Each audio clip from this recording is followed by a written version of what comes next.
Assalamualaikum warahmatullahi Pagi-pagi Pak. wabarakatuh. Waalaikumsalam warahmatullahi wabarakatuh. Saya akan bertanya tentang surat Al-Kahfi. Wala yusrik fi ibadati rabbihi ahada. Untuk bertemu kepada Allah, kita harus mengamalkan amalan soleha. Terus kemudian kita harus wala yusrik fi ibadati rabbihi ahada, jangan menyekutukan. Yang dimaksud dengan wala yusrik fi ibadati dalam artian kita adalah sholat, salah satunya. Terus bagaimana, pertanyaannya bagaimana kalau kita itu tidak sholat?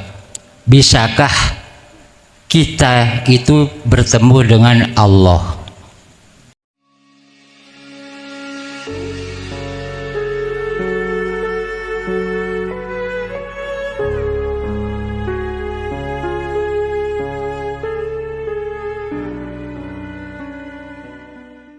Assalamualaikum warahmatullahi Pagi-pagi Pak. wabarakatuh.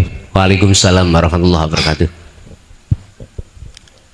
Saya akan bertanya tentang surat Al-Kahfi. Wala yusrik fi ibadati rabbihi ahada. Untuk bertemu kepada Allah, kita harus mengamalkan amalan soleha. Terus kemudian kita harus wala yusrik fi ibadati rabbihi ahada, jangan menyekutukan. Yang dimaksud dengan wala yusrik fi ibadati dalam artian kita adalah sholat, salah satunya. Terus bagaimana, pertanyaannya bagaimana kalau kita itu tidak sholat? Bisakah kita itu bertemu dengan Allah? Artinya sholat 5 waktu. Yang kedua, orang yang bertemu kepada Allah yang satu dengan yang lain, bisakah yang satu dengan yang lain itu mengetahui? Artinya kusmohlason bertemu dengan Allah. Saya sudah pernah bertemu dengan Allah. Bisakah saya tahu kalau kusmohlason itu bertemu kepada Allah? Atau bisakah kusmohlason ini tahu kalau saya sudah bertemu dengan Allah? Karena apa? La ya'riful wali illal wali. Dari pertanyaan seperti itu. Assalamualaikum warahmatullahi wabarakatuh. Waalaikumsalam warahmatullahi wabarakatuh. Allah di mana-mana dan tidak kemana-mana. Dan Allah lebih dekat daripada urat nadimu. Fa'ainama tuwallu fasamma wajhullah. Kau bisa bertemu Allah dikala waktu kau berak. Tidak harus di dalam waktu sholat. Serem Pak nggih? Serem. Jadi pertanyaannya tadi, apakah bisa orang yang tidak sholat itu bertemu Allah? Nah gitu dah. Sejak kapan kita membatasi kekuasaan Allah? Itu jawaban simpel saya. Ya. Sejak kapan kita membatasi kekuasaan? Bagaimana mungkin seorang pelacur bisa masuk surga? Hah? Pelacur. Udah satu. Yang nomor 2, la ya'rifu wali ilal. Itu maksudnya yang tahu Allah itu Allah. Jangan lantas kita seret pada makhluk. Keliru Pak, mohon maaf ya. Memang ada makalah yang tahu wali itu adalah wali. Kalau kita masuk masih membahas makhluk, nggak bisa Pak. Sebab yang bertemu Allah, yang melihat Allah itu adalah Allah. Lihat, ala inna auliya Allah la khaufun alaihim walahum yahzanun. Jadi makalah itu maksudnya yang tahu wali hanyalah wali, itu adalah yang tahu Allah adalah Udah gini. Apa mungkin orang buta bisa melihat dia itu buta atau tidak? Bisa nggak? Umpama saya buta, apa mungkin saya bisa melihat Pak Haji ini buta atau tidak? Kan nggak bisa. Nggak bisa. Tetapi kalau saya tidak buta, akan tahu Pak Haji ini buta atau tidak. Paham nggak maksud saya? Mohon maaf, yang disebut orang buta adalah orang yang belum kembali pada Allah. Orang yang masih ada sifat basariyah pengakuan, berarti makhluknya masih berlaku. Itulah orang buta. Yang disebut orang yang tidak buta adalah orang yang sudah kembali pada Allah, berarti pada asal. Asalnya kita tidak ada, kembali tidak. Terus yang ada siapa? Allah. Hidup, berarti yang melihat Allah, Allah sendiri. Jujur Pak, kalau muncul manusianya nggak bisa Pak. Tahu jenengan wis ketemu Allah apa enggak? Saya nggak tahu. Karena makhluknya masih muncul. Kalau makhluknya sudah gak muncul, ini yang benar. Jadi maksudnya wali bukan makhluk, tapi maksudnya wali adalah Allah. Kita pandangan manusia wali kan makhluk loh Pak. Makhluk. Memang prosesnya wali jamak dari aulia, ya, para kekasih Allah. Berarti kalau kita bicara kekasih, berarti kan makhluk kasihan. Makhluk. Oke. Tandanya apa? Dia selalu anikbudullaha wastanibut taghut. Oke, kita masih mandang makhluk. Coba sampai tanya yang bersangkutan, makhluknya ada nggak? Mesti dia jawab, ana al-haq la fi jubati illallah. Itu statement al-halat.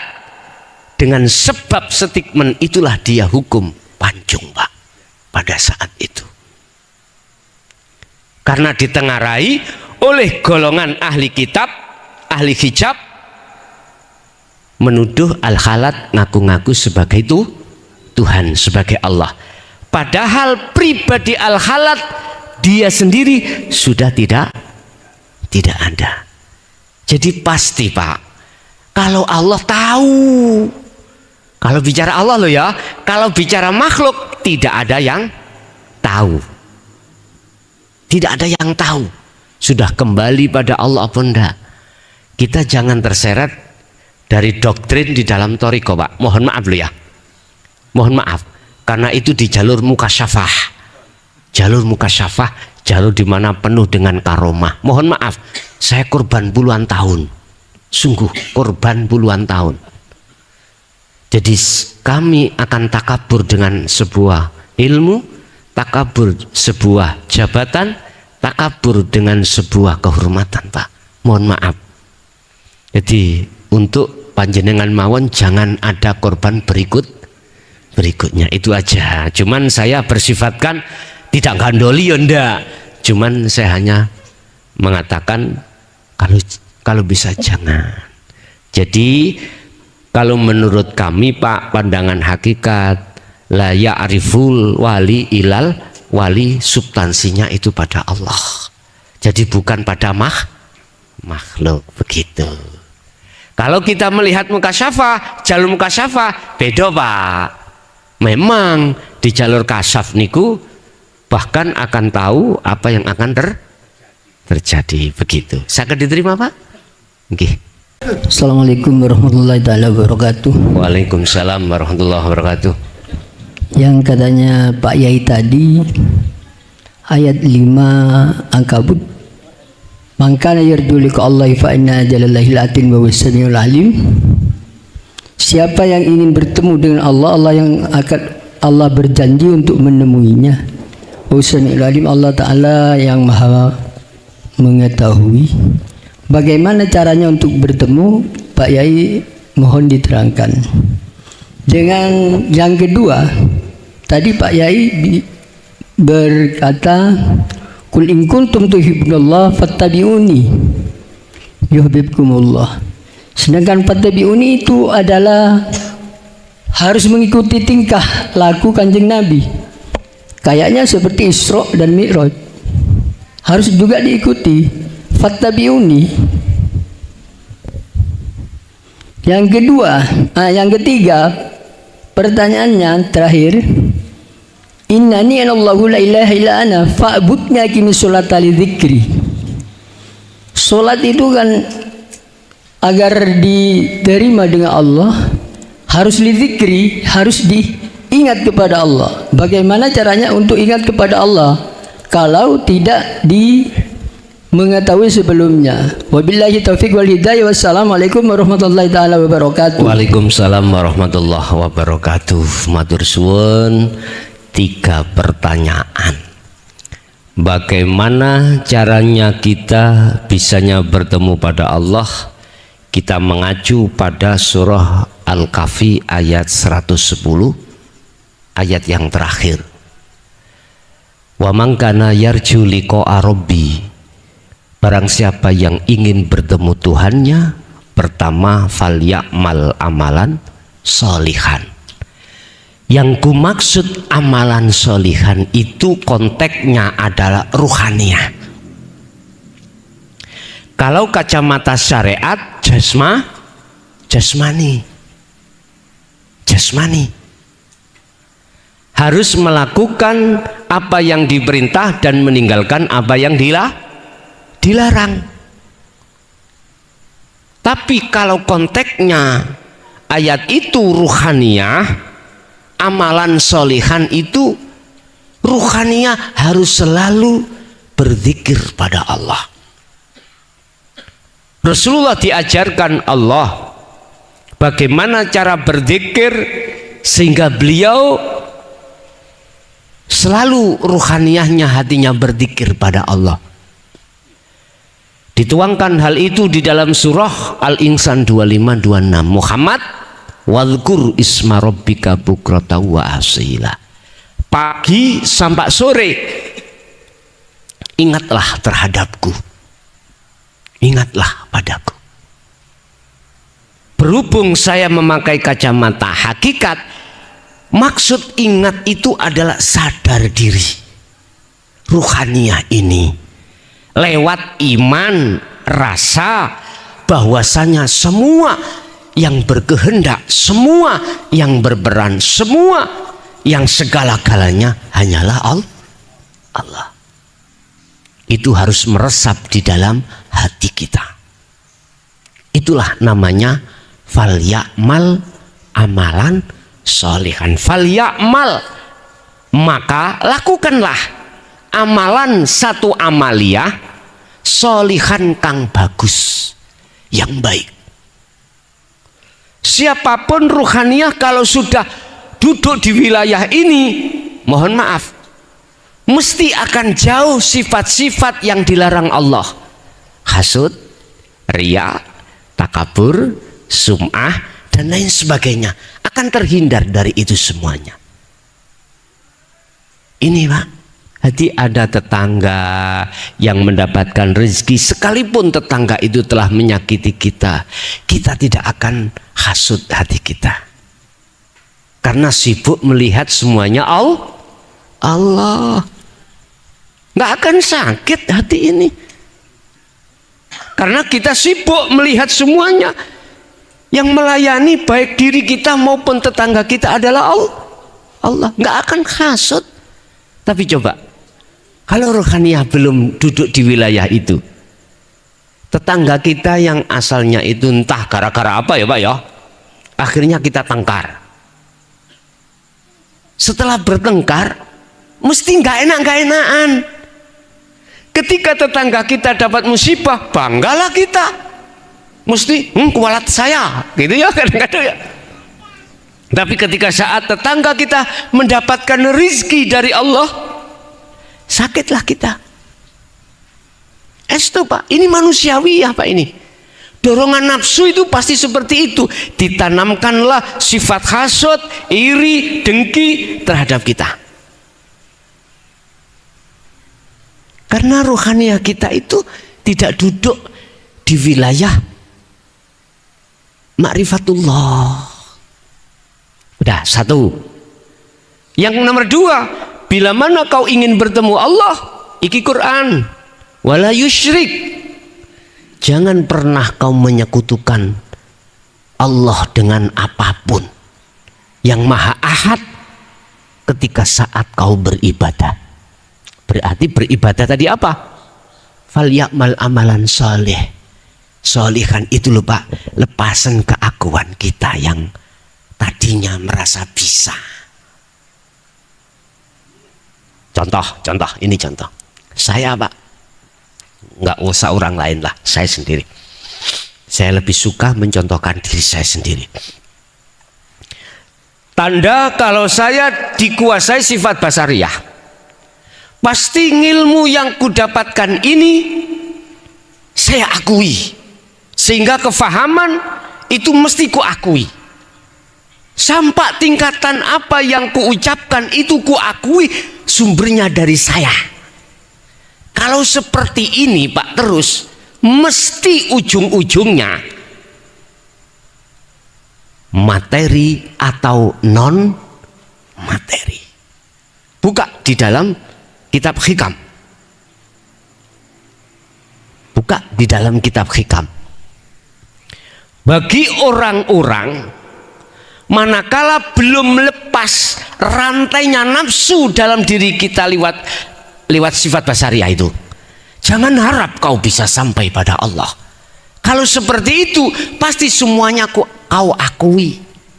Kalau sudah kau akui, kau seperti khimar yang berjalan memutarkan gilingan gandum. Tahu gilingan gandum Pak?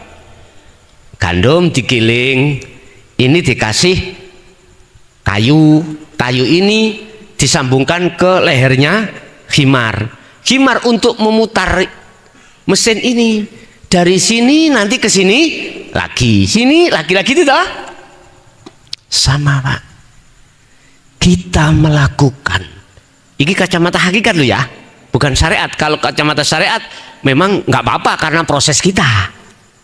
Kita melakukan sholat, zakat, puasa, haji, apapun, bila mana tidak didasari hati makrifat pada Allah.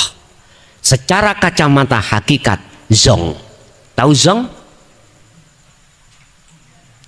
Kayaknya ini bekal akhirat lagi tuh Pak nggih. Secara hakikat dikasih tahu nanti kau tidak bisa mendapatkan apa-apa yang katanya itu akhirat, tapi jebulnya dunia lagi. Kok bisa? Oke. Saya katakan dunia selain Allah. Saya katakan akhirat itu hanya Allah. Gini.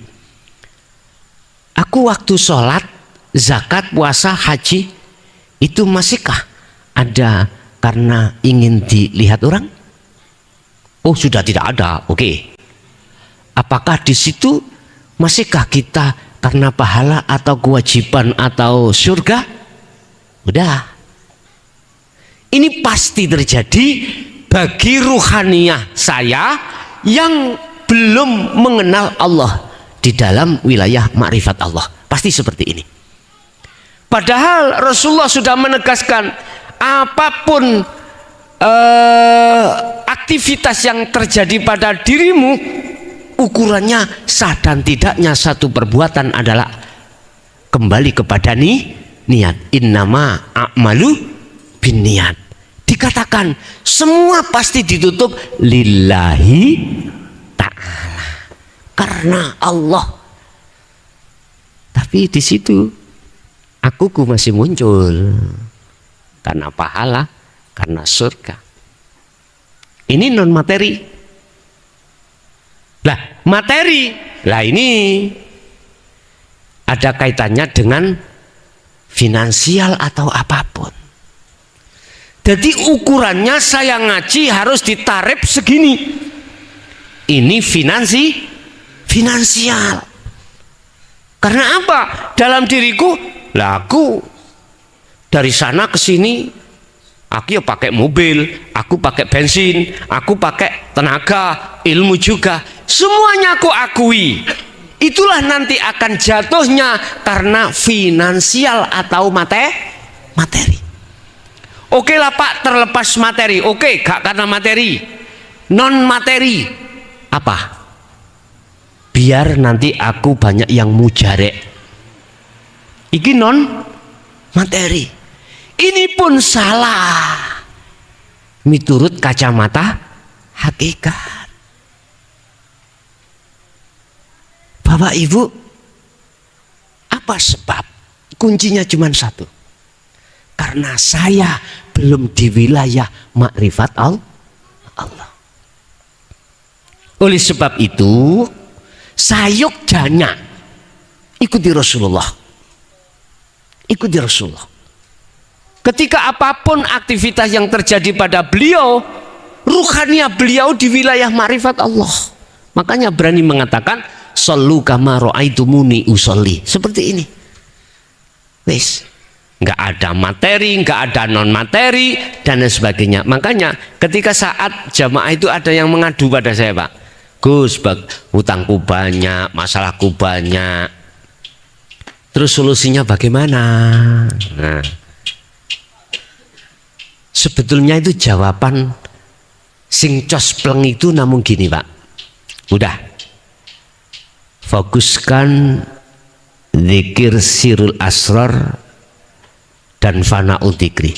Gak usah kau urusi masalah ini. Kalau kau sudah memfokuskan ini, maka ini lo kita dewe. Karena ini yang mengatur adalah Allah. Artinya sebesar apapun masalah Anda, jikalau kau serahkan pada Allah, Allah yang menjalankan, nggak ada kata mungkin, Pak, pasti akan selesai. Cara bagaimana Allah menyelesaikan? Mudah saja, tidak harus lewat jenengan disauri, enggak. Bisa jadi Allah mengutus utusannya yang lain. Bisa jadi Allah menutup hatinya seseorang yang ngutangin jenengan, membebaskan jenengan. Cara Allah segala cara. Yang penting serahkan semua masalah pada Allah. Gus, garwa kula pun setahun iki minggat. Anak-anak itu selalu mencari-cari, Gus, tolong ditolong bagaimana caranya istri saya nang kembali. Mudah, serahkan semuanya itu pada Allah. Satu sisi fokuskan kau zikir untuk makrifat pada Allah. Udah, itu aja. Nanti biar diselesaikan Allah. Kalau kita sudah punya iman, semuanya itu yang mengatur Allah. Kalau nggak ada punya iman itu, pasti akalnya, Pak, yang maju. Kalau kita utang uang, harus bayar uang dari kita sendiri, akal. Wes gini aja, tak kasih contoh. Jenengan bekerja di lokalisasi sebagai, wes terserahlah sebagai opo. 1 bulan bayaran sampean 10 juta. 10 juta. Dihitung-hitung kebutuhan rumah tangga, Anda itu menghabiskan seluruhnya 1 bulan, anak sekolah, makanannya, kosnya. 10 juta masih turah 200.000. Wes, iki cara akal hitung-hitungan, Pak, ya. Terus saya kasih tahu, Pak, sampean tinggalkan pekerjaan itu. Sampean mau nggak saya kasih kerjaan? Kerjaan apa? Bersih masjid. Terus bayarannya 3 juta atau 1,5. Mau nggak sampean? Ayo ngomong. Akal mesti jawab nggak mau, Pak. Gak cukup karena 1 bulan saya itu hampir 10 juta, penghasilanku hanya 10 juta. Satu sisi kita tidak sadar, semua itu Allah akan menyelesaikan. Mohon maaf loh, Pak, akal mesti jawab tidak mungkin mau, tidak mungkin. Tapi coba kalau iman yang jawab, beda, Pak, beda. Tidak semua orang bisa iman yang seperti itu, Pak. Intinya kalau kita imannya sudah pada Allah saja, ya sudah, serahkan semuanya. Sibukkan hatimu berzikir. Ini cara untuk kita bisa sampai bertemu liqa pada Allah. Dan fungsi daripada fal ya'mal amalan sholihan, dan yang kedua tidak menyekutukan Allah adalah melepaskan ikatan-ikatan nafsu, rantainya nafsu dalam ruhaniyah itu, Bapak Ibu. Itu lakukan mulai pagi sampai sore, malam pun juga begitu. Pun satu. Nomor dua, apa tadi Pak? Ayo tukang nulis tadi loh, ya apa? Lupa saya. Pertanyaan nomor 2, ada 3 pertanyaan tadi Pak. Oh ya, kul in kuntum tuhibbunallaha. Lah, harus mengikuti Rasulullah. Isra Mi'rajnya harus wajib. Mana bentuk Isra Mi'raj jenengan? Ayo. Inilah Pak yang kumaksud fal ya'mal amalan sholihan, jenengan khalwat. Tapi jangan ngomong di tengah umum, di tengah MUI, aku mi'raj. Jangan, nggak benar. Kita harus mengatakan khalwat. Apa sih khalwat? Meninggalkan atau menyepikan ruhaniyah dari selain Allah. Selain Allah. Kita harus khalwat. Al-Insan 2526. 26 Allah katakan wa minal laili fasjud lahu fasabbihu lailan tawilan. Wa minal laili, separuh daripada malam lakukan khalwat, uzlah, zuhud. Terserah jenengan derek thariqah mana, silakan. Jujur Pak, kami kalau berobitoh, berwasilah, saya simpel mawon. Wasilah saya cukup khususan semua kekasih Allah Al-Fatihah. Nggak pernah aku sebut nama satu bersatu, enggak. Atau sanat-sanat bin, tidak pernah saya. Cukup saya mengatakan khususan semua kekasih Allah, baik yang hidup maupun yang sudah mati secara fisik. Allah tidak bodoh, Allah tahu semuanya. Maksud itu semua supaya kami tidak menghadap makhluk, tidak muja, tidak muji, bahkan tidak menyembah terhadap makhluk. Sebab fungsi dan tujuan kita solo di dalam thariqah ya, si salib, atau kita khalwat menghadap Allah, bukan menghadap makhluk. Satu. Nomor 2 tentang robitoh. Robitoh loh Pak. Niku terserah urusan jenengan. Jenengan robitoh. Apa sih robitoh? Pertama menghadirkan wajah. Ya. Wajah siapa terserah. Kalau saya sendiri menghadirkan wajah Allah. Dasarnya ada di surat Al-Baqarah ayat 115. Walillahil masyriq wal maghrib fa aynama tuwallu fa thamma wajhullah. Itu dasar saya. Jadi saya nggak pernah menghadirkan wajahnya sang guru mursyid, baik di dalam syariat atau thariqat, bahkan hakikat nggak pernah. Saya harus menghadap terhadap wajah Allah. Di mana wajah Allah? Di depanmu itu. Karena tujuan saya itu ketika solo menuju wusul pada Allah. Lantas ada yang menghadirkan wajah makhluk.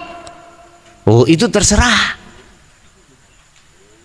Saya nggak berani Pak menghadirkan wajah makhluk. Karena Rasulullah sendiri sudah diingatkan oleh Allah di dalam surah Al-Kahfi ayat yang tadi 110 terkait menuju bertemu Allah. Bagaimana Rasulullah diingatkan? Kul, katakan Muhammad, innama ana basarum mithlukum. Katakan Muhammad, sesungguhnya saya ini adalah makhluk sama dengan kau. Itu Rasulullah. Berarti artinya substansi daripada ayat ini bagaimana? Rasulullah itu Pak nggak pernah mengajarkan terhadap umatnya pada saat itu untuk berobitoh terhadap beliaunya. Tidak boleh para sahabat memujakan, bahkan menyembah, memuji, memuja, bahkan menyembah pada beliau. Tidak. Maksud daripada innama, sesungguhnya innama ana, sesungguhnya saya, iku adalah bashar, manusia, mislukum, sama dengan kau. Oleh sebab itu jangan puja saya, tapi pujalah siapa yang aku puja. Itulah Rasulullah. Saya langsung mengikuti sana. Saya tidak akan percaya pada siapapun yang keluar dari itu. Makanya saya berobitoh itu langsung pada Allah, tidak terhadap siapapun. Di mana Allah? Gak jauh Pak, gak jauh, gak jauh. Berarti malaikat mutasil. Boleh sampai sanjang thariqah mutasil, tapi saya kalau ditanya Gus thariqah sampai apa, semuanya aktivitas iku ku jadikan thariqah. Thariqah lah jalan toh Pak. Thariqah ikut jalan, sholat ikut jalan, jenengan ngaji ya jalan, makan ya jalan. Di situ ada Allah enggak? Allah menghadapkan fasilitas berupa jalan, bukan jaran loh ya. Jalan itu untuk bertemu Allah. Tergantung jenengan bertemu siapa. Sak kerson jenengan.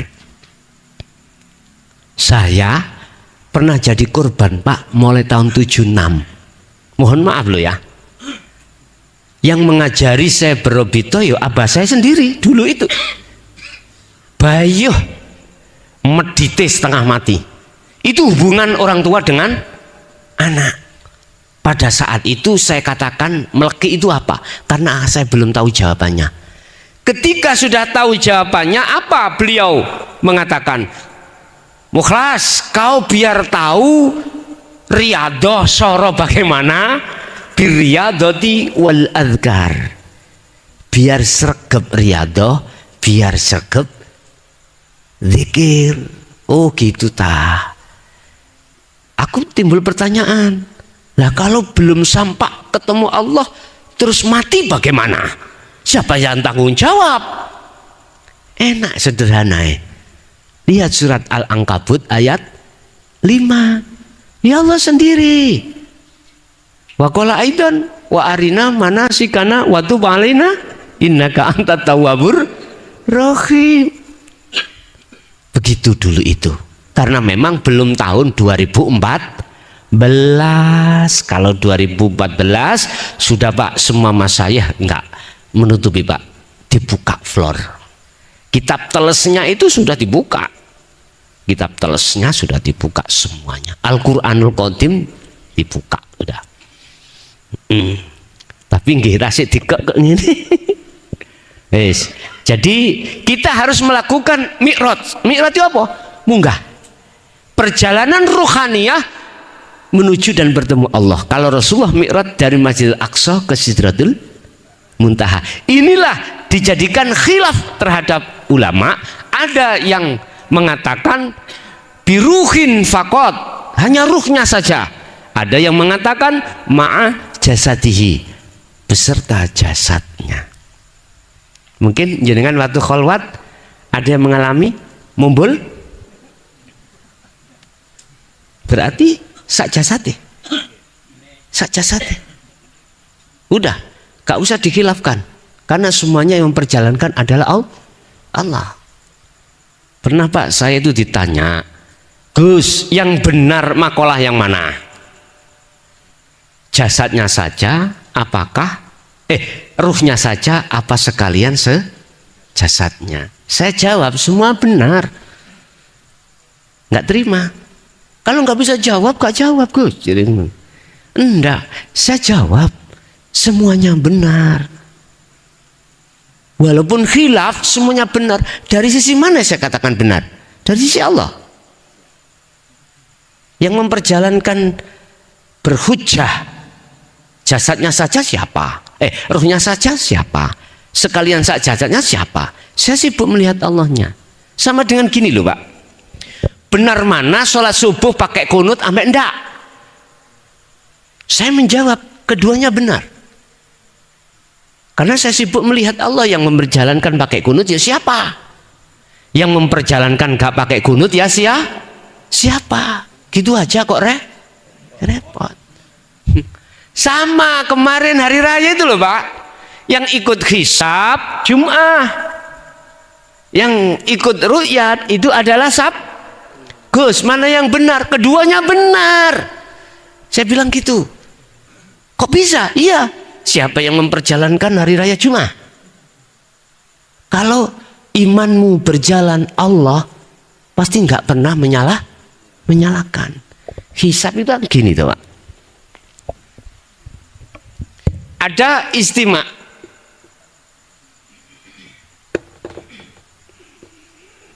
Itu garis lurus gini Pak.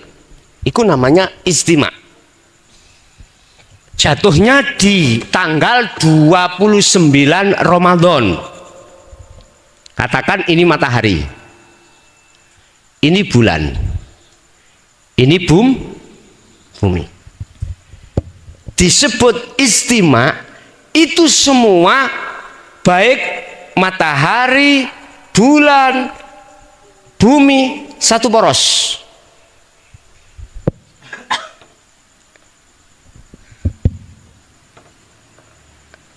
Nol. Matahari, bulan, bumi.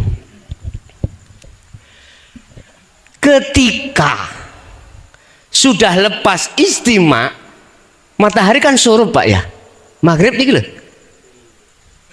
Matahari asine nek bahasane sing muter iku iki, bukan iki lah ngoten nah. Cuman bahasa kelihatannya secara mata sing surup seperti matahari. Wis, aku ngomong umum aja. Ketika ini surup, bulan ini entah 0, persen derajat mesti muncul. Cuman kemunculannya itu kadang bisa, ini urusan derajat ya, bisa dilihat lewat teleskop, ukurannya itu berapa derajat atau gimana. Nah, pada saat itu kemarin nggak bisa dilihat berbagai faktor. Apa faktornya? Bisa jadi cuaca tidak mendukung, akhirnya tidak kelihatan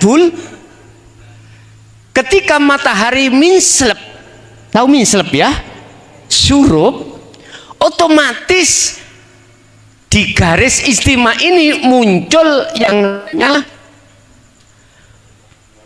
bulan, entah berapa derajat. Ini hisab, hitung-hitungan itu wis mesti. Lah, hadis Rasulullah itu mengatakan manakala kau tidak bisa melihat bulan, lengkapi sempurnakan 30 puasanya. Tapi hisab mesti 29. Sama halnya gini Pak, dulu Pak, sebelum kita ada jam, itu kalau kita menandai zuhur nggih, zuhur itu kan di depan masjid itu ada besi gini ya. Nanti matahari kalau waktu istiwa ini nggak ada bayang-bayang, ya. Tapi kalau sudah keluar ke sini, bayang-bayangnya ada di sini.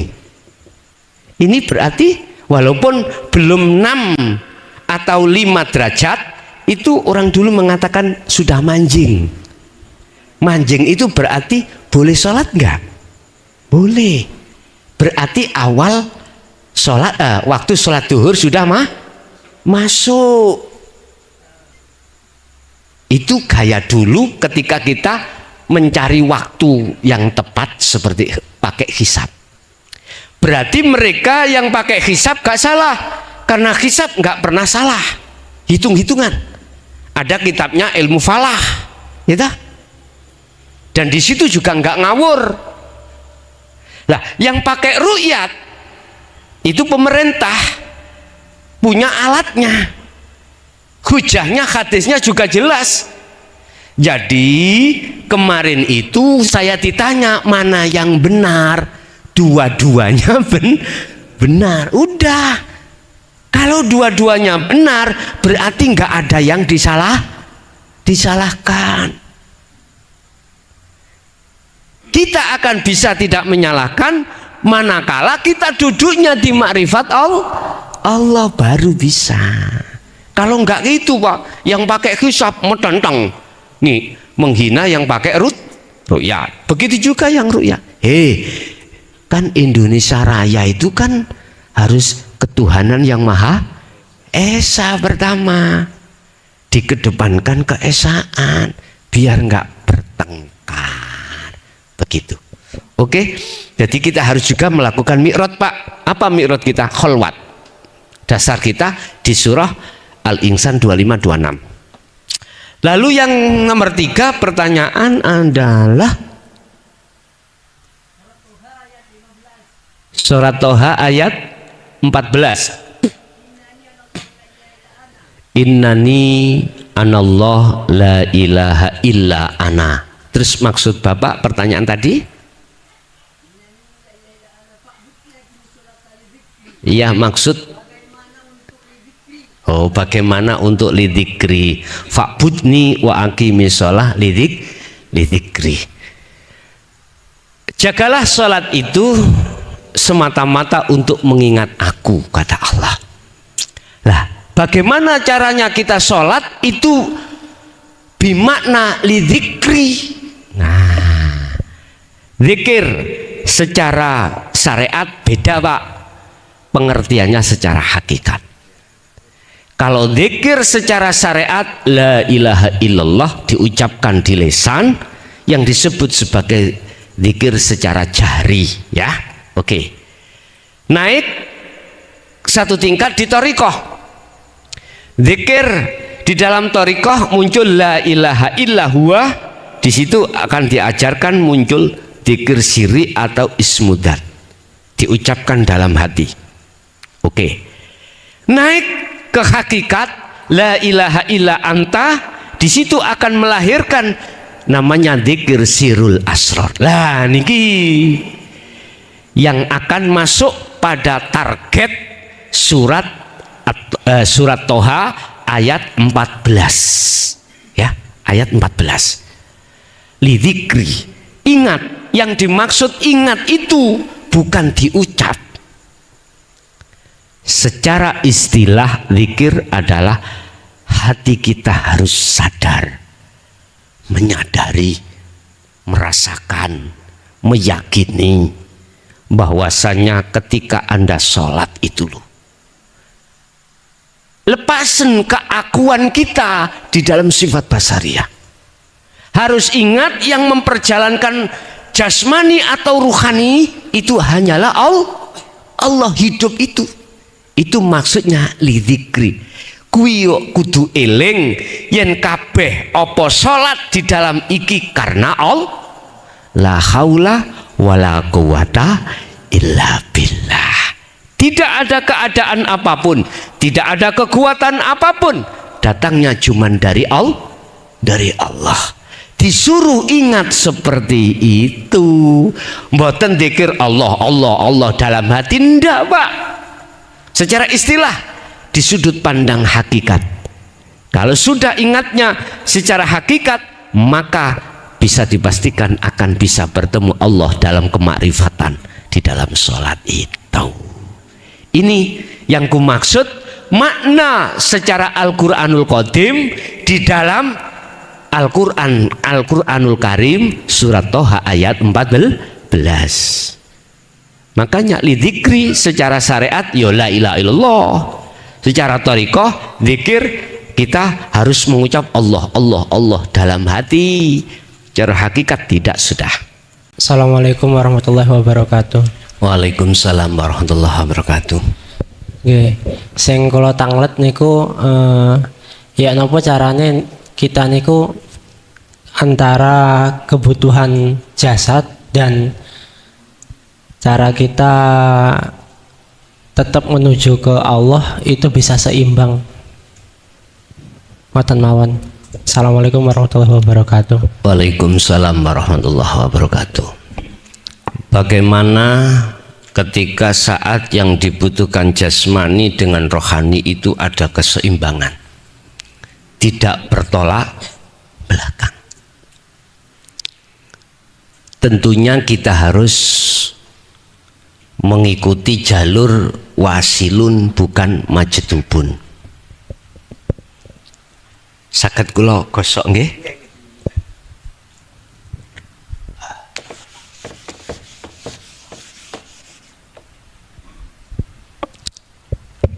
Cara untuk sampai pada Allah ruhaniyah itu ada dua sistem.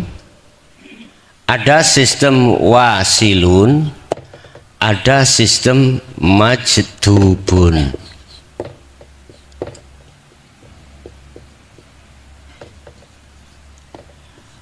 Apa itu wasilun? Dari bawah ke atas. Artinya, apa hukum syariat itu tidak ditinggalkan. Ya. Justru ketika saat hukum hakikat dijalankan itu di tengah-tengah syariah. Contoh. Salat 5 waktu, hafidu ala sholawah ay al maktubah. Ini kan kewajibannya jasmani toh Pak. Ada duhur, asar, maghrib, isya, subuh. Ketika azan sudah datang, wajib jasmaniah kita lekas mandi, minimal wudu, ya tak? Pakai baju yang suci, kemudian itu jasmani. Cuman ayatnya itu tidak wassolawah, hanya wassolawah. 2, 3, 8, 2 surat kedua berarti Al-Baqarah 238 ayat. Di situ dikatakan hafidu, jagalah alas sholawah ay al maktubah, sholat 5 waktu itu. Lalu wassolatil wusta, ada wawu ataf, wawu penyambung. Wassolatil wusta ay as-sholatir ruh, ahad. Wassolawah itu berarti jamak. Wassolatil wusta, al-wusta, wassolah itu adalah ahad, berarti ruh. Artinya ketika jasmani dituntut kewajiban secara syariat laksana, berlakunya hukum hablum minan nas, ruhaniyah wassolatil wusta harus jalan.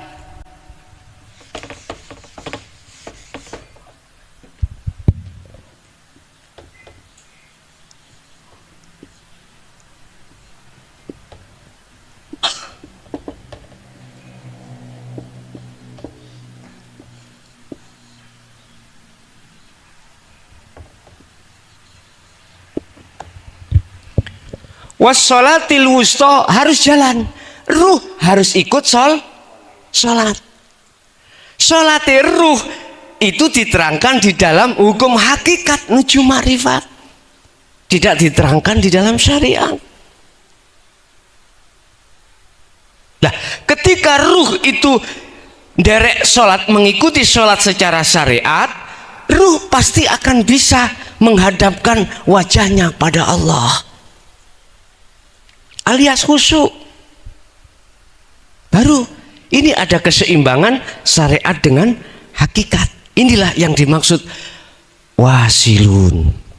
Oke, di luar sholat jasmani kita lebih-lebih seorang ayah berkewajiban mencukupi kebutuhan rumah tangga. Bekerjalah kita. Rasulullah tidak melarang kita bekerja, bahkan mewajibkan secara syariat. Lebih-lebih seorang laki-laki, ar-rijalu qawwamuna 'alan nisa. Yang wajib memberikan nafkah terhadap seorang istri, anak. Berarti kita harus kerja. Kita mendapatkan uang dari unsur manapun silahkan, bekerja di laut, bekerja sebagai pedagang, bekerja sebagai petani, bekerja sebagai pejabat, silahkan, sepanjang tidak ada riba di situ. Halalallahul bai' wa harramar riba. Udah, kalau kau jadi pejabat, jadilah pejabat yang takwa. Lah ngoten nggih? Bang Haji Roma Irama. Jadi petani. Lah ngoten nggih? Apapun. Lah, di saat kita itu jasmani melakukan pekerjaan, Allah di situ ada enggak? Jelaslah. Wong Allah katakan dalam surat Al-Hadid ayat 3, huwal awwal wal akhiru. Setiap masalah awal dan akhir itu ada Allah. Hanya Allah yang menguasai. Ketika kita bekerja, di situ mulai berangkat sampai pulang, itu Allah yang melayani kita. Lakukan ruhaniyahmu untuk sholat di situ, menghadap padanya. Tentunya harus melepas sifat basariyah. Itu caranya Pak Bu. Berarti jenengan harus wasilun.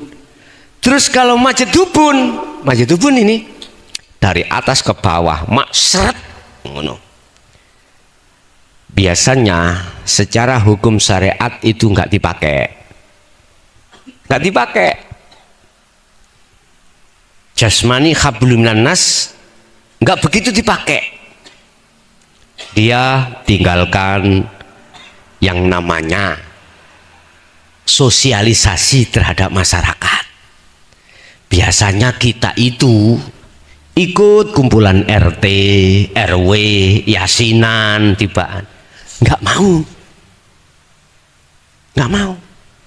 Biasanya, mohon maaf loh Pak ya, kita itu selalu berjamaah di masjid musola. Lah, mereka yang melakukan majedubun, tinggalkan itu semuanya. Akhirnya di tengah masyarakat resiko mboten? Resiko. Ya. Kecuali tidak ngetok menungso, tidak kelihatan manusia mana ya, sana jenengan ke alas, ke hutan, alas Purwo, alas apa ini Pak yang kita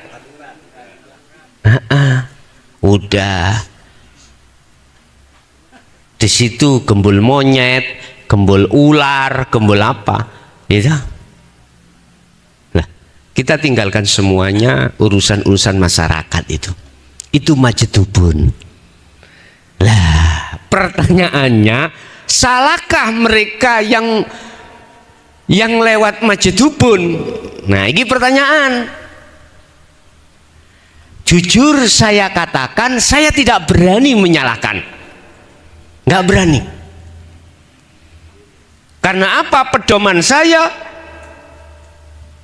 harus mengembalikan siapa yang memperjalankan beliau itu di jalan itu. Allah lagi bagi saya. Cuman kalau saya melihat bagaimana Rasulullah wasilun, monggo. Tapi walaupun saya mengajarkan lewat jalur Rasulullah, lantas jenengan memilih ketika saat praktek untuk menuju pada Allah, nyempal. Artinya nyempal, memakai sistem majedubun. Saya tidak menyalahkan. Cuman kalau boleh saya mohon, kalau boleh nggih, saya mohon jangan di tengah masyarakat. Kita harus mengasingkan diri di tengah hutan. boleh kita itu di tengah tegalan, silakan, monggo. Nah terus makannya bagaimana Gus? Loh kalau Majatubun gak mikir, paham ya? Nggak ada pertanyaan seperti itu. Nanti kalau saya pengen berak di mana? Nggak ada seperti itu. Nah, seperti anak kecil kalau Pak, kepingin pipis di depan rumah, ya langsung pipis. Kan nggak malu, ya tak? Nah, Majatubun, orangnya namanya Jadab, ya, orangnya perbuatannya itu adalah Jadab, orangnya Majatub. Nah di situ. Weh, ya seperti itulah gitu. Bapak Ibu, jadi niku wau nek jenengan tangklet bagaimana mensinkronkan, menseimbangkan antara hukum syariat dan hukum hakikat. Jawabannya kita harus lewat jalur wasilun. Oke?